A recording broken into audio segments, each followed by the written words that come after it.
पावसाळ्याची नुकती सुरुवात होते, पावसाळा लांबला होता आणि आपण सगळे ग्रामीण भागातले आहात. अनेक जण इकडे शेतकरी असतील, आहेत का रे? तुम्हाला सगळ्यांना धन्यवाद देतो, कारण तुम्ही तुमची शेतातली कामं सोडून इथे आलात आणि पावसाळ्याची आपण वाटच बघत असतो.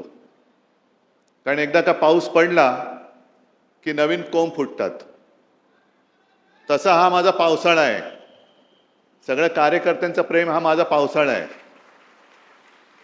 अनेक जण सडलेली पानं गेली तरी परत पाऊस पडतो आणि नवीन कोंब उगवतात. आणि ते नवीन कोंब उगवणारे तुम्ही कट्टर निष्ठावान शिवसेना प्रमुखांचे जीवाला जीव देणारे शिवसैनिक आहात. तसं पाहिलं तर आता शांत आहे. जरा कॅमेरामन जरा खाली बसला तर बरं. कॅमेरे सेट करा आणि प्लीज खाली बसा.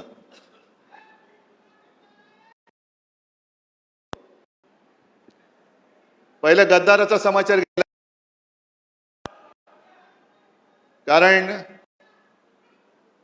कारण हे गद्दार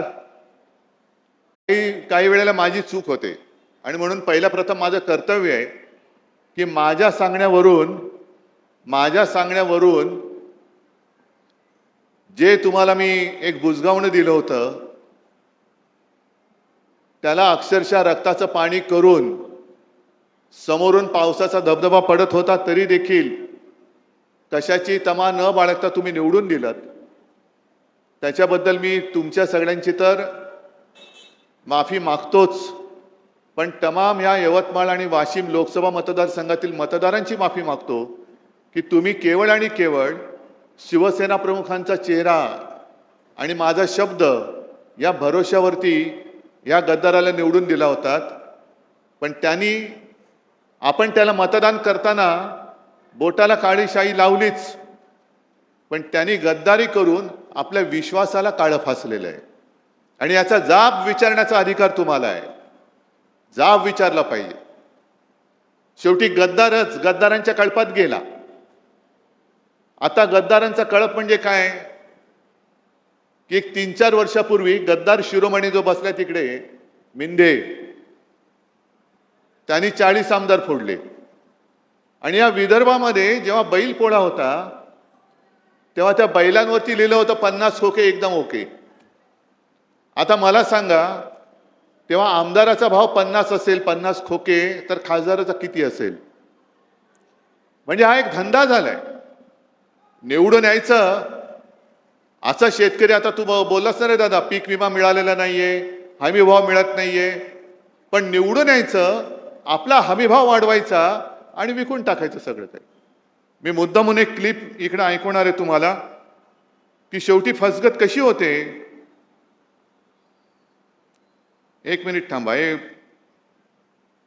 हे गद्दार खासदार त्यावेळेला काय बोलले होते, कुठे गेले? थांबा. जेव्हा हिंदू हृदय सम्राट वंदनीय बाळासाहेब ठाकरेंचं एक वाक्य मला आजही आठवते की मी वयाच्या 15व्या वर्षी शिवसैनिक झालो आणि त्यावेळेस त्यांनी मला ते कानावर आहे की जेव्हा कोणी संकटात असेल तेव्हा जात पात धर्म न पाहता त्याच्यासाठी आपण धावून गेलो पाहिजे. आज शिवसेना संकटात होती. माझी आई 83 वर्षाची होती. तिनं सुद्धा सांगितलं की शिवसेनेसाठी आपल्याला जायचं. थोडेसे गदगद झालेले आहात आईची आठवण काढून. तर हो, आता आईची आठवण आलेली आहे. मला सांगितलं होतं शिवसेनेला सहकार्य केलं म्हणून आज मोठ्या प्रमाणावर त्या ठिकाणी आईचं स्वप्न तुम्ही पूर्ण करताय आणि म्हणून तुम्ही ठाकरे बरोबर उभे राहिले. हो, बिलकुल ठाकरे समाज.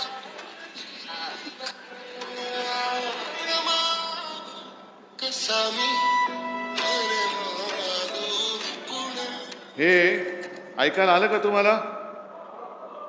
आईला काय वाटेल? आईची शपथ घेऊन जर एक गद्दारी करणार असेल तर खरोखर आईला काय वाटत असेल? आणि चूक आपल्या सगळ्यांची झाली, विशेषतः माझी झाली. आईची शपथ घेतल्यानंतर ह्यांनी पूर्वी एकदा आपल्याशी गद्दारी केली होतीच, तरी परत आले. आणि परत आल्यानंतर तुम्ही आता या टेपमध्ये ऐकलं असेल की जेव्हा कोणी संकटात, अरे एवढे शिवसैनिक असताना शिवसेनेवरती संकट येऊच शकत नाही, तुझी काळजी कर, माझी करू नकोस, माझी करू नकोस. आजपर्यंत एकदा झालं ना, शिवसेना संपली, पक्ष चोरला, चिन्ह चोरला, तरी ठाकरे उभा आहे. मग आमदार फोडल्यानंतर शिवसेना संपली होती, तर तुमच्या विरोधात नाकावर टिचून या सर्व तमाम जनतेने 9 खासदार आपल्या हक्काच्या मशालीवरती निवडून आणले होते. ती फोडण्याची वेळ का आली? त्यावेळेला आपल्याला चिडवलं जात होतं, तुमचे 18 खासदार मोदींच्या चेहऱ्यावर निवडून आले, मोदींच्या चेहऱ्यावर निवडून आले. अरे मोदींच्या समोर देशात लाट असताना माझ्या या शिवरायाच्या महाराष्ट्राने मोदींच्या भाजपला आडवा करून त्यांच्या छाताडावरती हक्काचे शिवसेनेचे आणि महाविकास आघाडीचे 31 खासदार बसवले होते. कुठे गेली ती मोदींची लाट? आणि विकास निधी जे काय बोंबलतायत, एकूण 2 वर्षामध्ये लोकसभेमध्ये हे किती वेळा हजर होते? काय आंदोलन म्हणून काय केली त्यांनी? जे आंदोलन आपण केली, शेतकऱ्याला कर्जमुक्त, मी काय उपकार नाही केले, पण एक अनपेक्षितपणाने मुख्यमंत्री पदाची जबाबदारी मला स्वीकारावी लागली. कोणीही मागितली नव्हती, पण मी माझं कर्तव्य मानलं की आपला हा अन्नदाता आहे. सगळेजण म्हणतात मी शेतकऱ्याचा मुलगा आहे, मी शेतकऱ्याचा मुलगा आहे. अरे मग मुलगा असशील तर शेतकऱ्याच्या मुलाच्या निष्ठेला जाग ना तू, का शेतकऱ्याची गद्दारी करतोयस? पण कोणी न मागता मी माझं कर्तव्य म्हणून जे काय करता येणं शक्य होतं, 2 लाखापर्यंतची पीक कर्जाची जी काय रक्कम होती ती त्यातनं मी मुक्त केलं होतं. शेतकऱ्याला मिळाली होती की नव्हती एवढं मला सांगा. काय त्रास झाला होता? नाव काय, अमुक काय, तमुक काय, हे काय, जन्म कधी झाला, जन्म झाला की नाही झाला? अरे समोर उभा आहे तरी विचारतो जन्म झाला की नाही झाला? यांची फसवणूक करण्याची जी काही वृत्ती आहे ही सगळी गद्दार वृत्ती आहे. म्हणजे आता मी मध्यंतरी वाचलं, तुम्ही पण वाचलं असाल, आता आपल्याकडे ते SIR सुरू होत आहे. रेशन कार्ड, आधार कार्ड, पॅन कार्ड, आता पासपोर्ट, हे तुमचं भारतीय नागरिकत्वाचा दाखला धरला जाणार नाही. मग काय करणार? भाजपचं सदस्यत्व एवढंच तुम्ही धरणार? आम्ही नाही आहोत भाजपचं सदस्य, कारण हा भारतीय जनता पक्ष नाहीच आहे. असाच जर का वागला तर हा पाकिस्तान जनता पक्ष होतोय की काय, अशी आम्हाला तर चिंता वाटायला लागलेली आहे. कारण यांनी गद्दारी जी केलेली आहे, गद्दारी तुमच्या आमच्याशी केलीच. गद्दारी स्वतःच्या आई बरोबर केले, गद्दारी शिवसेनेबरोबर केले, गद्दारी तुमच्या बरोबर केले. आणि एवढंच नव्हे तर जो उल्लेख आता संजय राऊत यांनी केला, राम मंदिराच्या दानपेटीतले पैसे चोरले जात आहेत, चांदीच्या विटा चोरल्या गेल्या आहेत. शिवसेनेने देणगी दिली होती, तिचं काय झालं माहिती नाही. चांदीच्या विटा दिल्या होत्या, त्याचं काय झालं माहिती नाही. शिलापूजन, स्वतः शिवसेना प्रमुख गावोगावी फिरले होते, यवतमाळमध्ये सुद्धा आले होते. तिकडे सगळीकडे पूर्ण महाराष्ट्र शिवसेना प्रमुखांनी पिंजून काढला होता. राम मंदिर वही बनाएंगे, काय एक वातावरण झालं होतं. आणि तमाम हिंदूंना यांनी सगळ्यांनी साथ घातली होती. हिंदूंच्या भावनेशी गद्दारी करणारे हे भारतीय जनता पक्ष आहे. आज हा हिंदुत्वाचा अपमान आहे. ही गद्दारी शिवसेनेशी नाही, गद्दारी हिंदुत्वाशी केलेली आहे, गद्दारी या देशातल्या हिंदूंशी केलेली आहे. जाब फक्त या गद्दाराला विचारून नाही चालणार, जाब भारतीय जनता पक्षाला विचारावं लागेल. आपल्याकडे काय होते की जेवढ्याच तेवढं करून आपण विसरून जातो. ज्याप्रमाणे विधानसभेत आपलं सरकार यांनी पाडलं, गद्दारी करून पाडलं. 2.5 वर्ष तुम्ही राग तुमचा धुमसट ठेवला होता आणि तो राग त्यांना लोकसभेमध्ये दाखवून दिला. यांना काय वाटतंय की आता काही नसताना काही केलं तरी चालतंय. लोकांची स्मरणशक्ती किती आहे? किती आंदोलन करतील? 1 आठवडा करतील, 1 महिना करतील, 2 महिने, 3 महिने, 6 महिने, 3 वर्षांनी जेव्हा निवडणूक येईल तेव्हा आम्ही बघू. नाही, हा राग विश्वासघाताचा जो राग आहे तो धुमस्ता ठेवला पाहिजे. तुम्हाला जी मतं दिलेली आहेत ती जनता, ही जिवंत माणसं आहेत. त्यांच्या न्याय हक्कासाठी म्हणून तुम्हाला मतदार तिकडे त्यांनी खासदार बनवून पाठवलं होतं. आणि विकास निधी कोणाला लागतोय? विकास निधी फक्त काय भाजपच्या बापाच्या मालकीचा आहे का? भाजपच्या विरुद्ध जे खासदार निवडून आले तिकडे भाजपचे मतदार नाही आहेत. आणि भाजपच्या विरोधात ज्यांनी मतदान केले ती जनता माझ्या समोर आहे, पूर्ण राज्यभर पसरले, देशभर पसरलेली आहे. ही जनता तर काय पाकिस्तानमधून आलेली नाही ना. आणि मग विकास निधीसाठी जर का काम अडलं असतं तर जो उल्लेख आपल्या आमदार साहेबांनी केला, देरकर साहेबांनी केला, तुकडोजी महाराज, गाडगे महाराज यांना का हो विकास निधी लागला नाही? गाडगे महाराजांनी सुद्धा इकडे या विदर्भात खूप काम केलं. दशसूत्र त्यांची प्रसिद्ध आहे.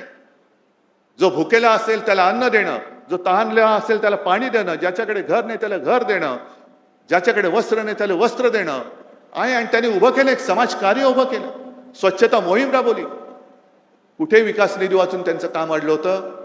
कोणतेही सत्तापद त्यांनी भोगलं नव्हतं. ना कधी आमदार झाले होते, ना कधी खासदार झाले होते. पण लोकांना शिक्षण दिलं म्हणून इतक्या वर्षानंतर सुद्धा लोक मुख्यमंत्री किंवा या गद्दाराला मानण्याच्या ऐवजी गाडगे महाराजांना नमस्कार करतात, तुकडोजी महाराजांना नमस्कार करतात. तुकडोजी महाराजांना सुद्धा राष्ट्रसंत म्हणतो. का म्हणतो आपण? आज आपण सगळे हिंदू म्हणून जय श्रीराम म्हणतोच, जय शिवराय सुद्धा बोलतो, हर हर महादेव सुद्धा म्हणतो.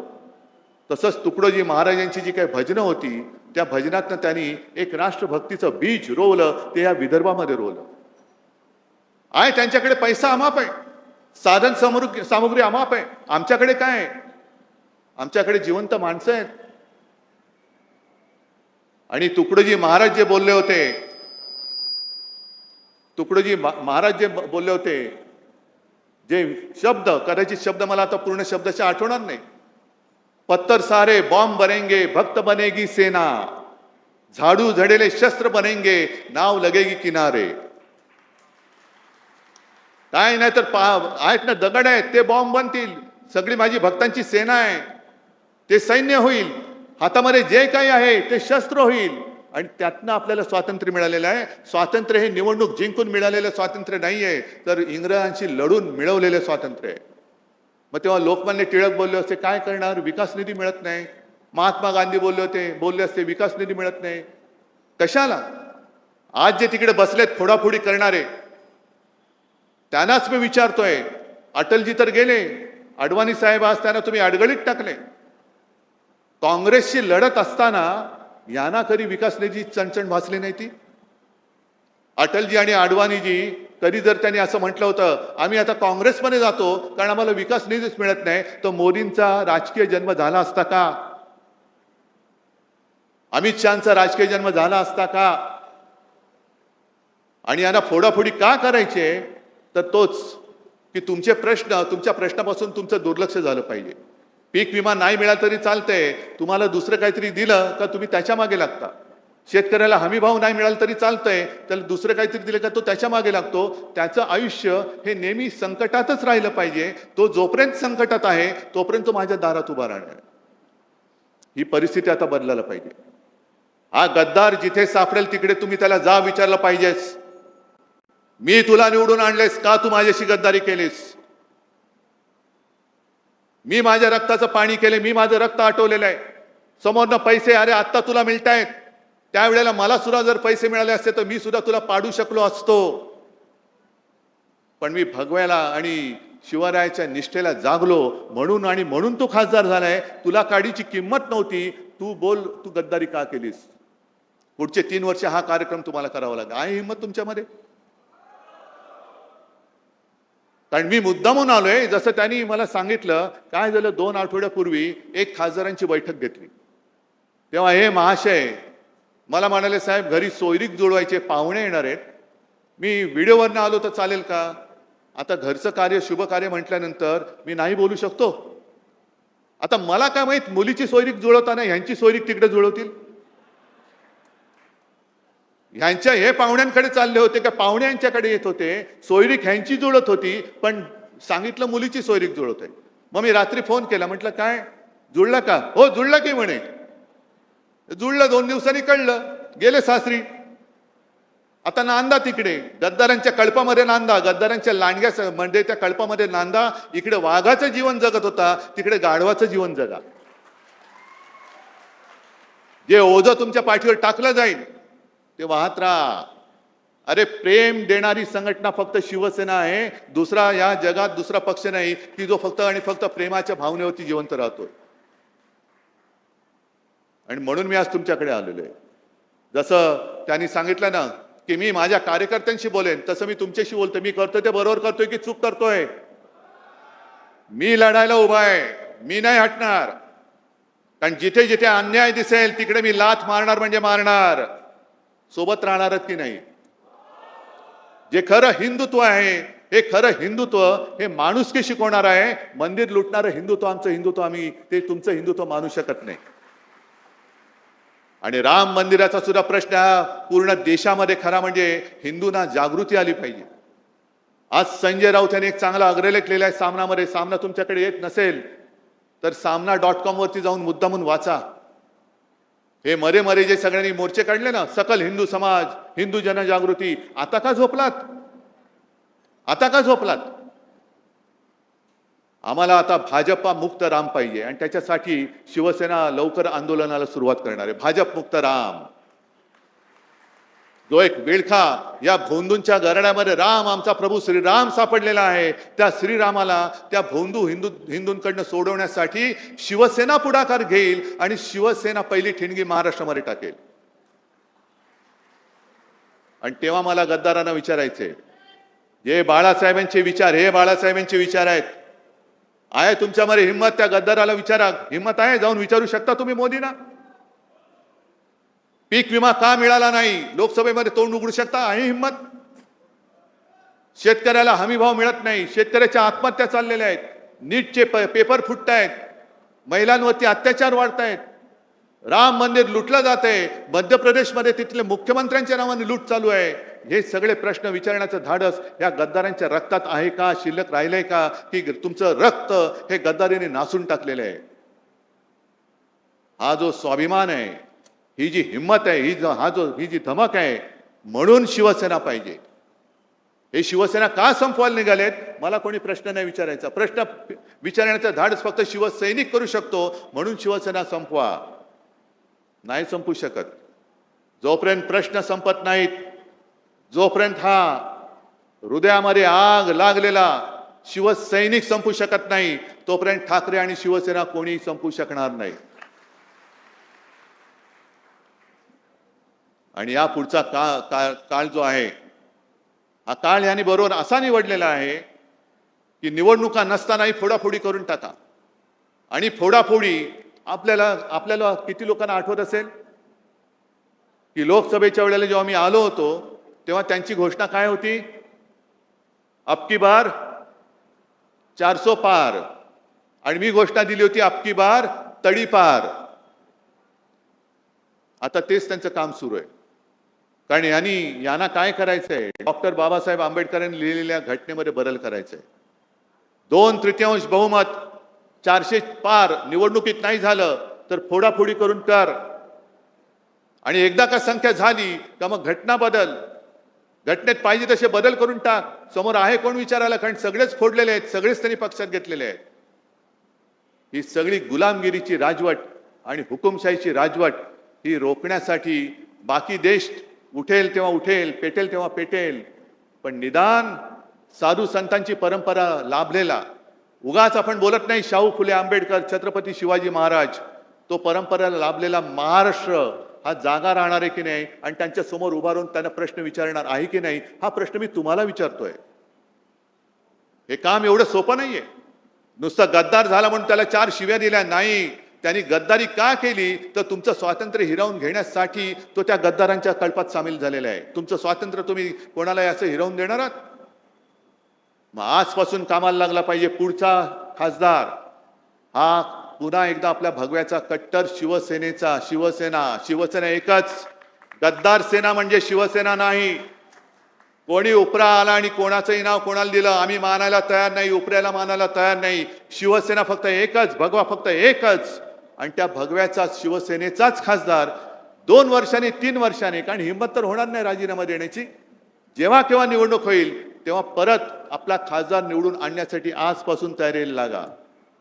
आहे तयारी? जरा जोरात सांगताय? नाही, एवढा जोर आला पाहिजे की छप्पर उडाला पाहिजे, दिल्लीपर्यंत पोहोचला पाहिजे हा आवाज. बोला एकदा.